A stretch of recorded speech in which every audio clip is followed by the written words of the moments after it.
Bonjour à tous, ici Eric Epting. Alors aujourd'hui, parlons de l'aspect amitié, de l'aspect confiance dans le marketing de réseau. C'est important et cela vous aidera à consacrer du temps aux personnes qui en veulent, celles qui ont faim, celles qui font les choses. Écoutez en premier lieu votre ressenti. Nous travaillons avec l'humain avant tout, donc avant tout c'est le côté ressenti qui compte. Et vous verrez qu'avec le temps, vous serez capable de reconnaître en un claquement de doigts les atomes crochus que vous avez ou pas avec telle ou telle personne dans votre équipe. Et ceci, peu importe si vous l'avez parrainé personnellement ou qu'elle soit au 50e niveau pour caricaturer. Ensuite, voyez si elle pratique ce que vous lui enseignez. Si elle le fait vraiment sur le terrain. Si elle se met en action pour trouver des clients et de nouveaux partenaires. Comme vous allez l'accompagner, vous allez vite vous en rendre compte. Soit elle agit, soit elle se donne des excuses pour ne pas agir. Personnellement, je donne 3 chances. Au bout de 3 excuses, je me concentre plutôt avec une autre personne pour voir si cette dernière se met vraiment en action. 3 autres chances, et ainsi de suite. Et c'est comme ça que je trouve les personnes à qui je consacre mon temps en priorité. Pour tout vous avouer, je n'ai pas toujours fait comme ça. Au début, j'aidais tout le monde, j'étais un petit peu comme le sauveur. Et ça, c'est un travers dans lequel il ne faut absolument pas tomber dans le marketing de réseau.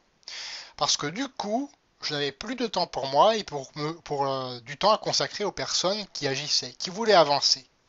Et du coup, j'ai pris plus de temps pour avancer moi-même. Et en réécoutant une formation de Christian Godefroy, que vous connaissez certainement, je suis tombé sur un passage où un de ses amis avocats disait la chose suivante. Regarde ce que les gens ont fait dans leur passé. Regarde ce que les gens ont fait dans leur passé. Car ils ont tendance à répéter encore les mêmes comportements. Et ça, c'est un sacré point de repère. Avec le recul, je me suis aperçu en plus que c'était complètement vrai.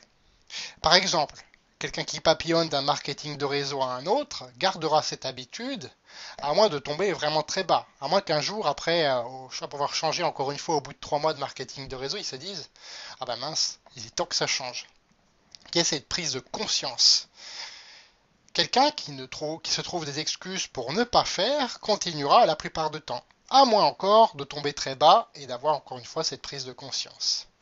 Bien entendu, je ne vais pas non plus laisser tomber tout le monde. Voilà. Je laisse toujours ma porte ouverte pour les personnes qui veulent revenir aux actions. C'est humain d'agir ainsi, on le sait, on travaille encore une fois avec l'humain. Mais par contre, maintenant, je donne ma priorité aux personnes qui agissent et avec qui j'aime travailler, ce qui est bien normal. Dans ma prochaine vidéo, je vais aller plus loin encore. Je vais vous parler de valeurs communes. Pour ne pas la manquer, abonnez-vous en vous rendant sur le lien qui va apparaître juste là en dessous ou dans la description de cette vidéo.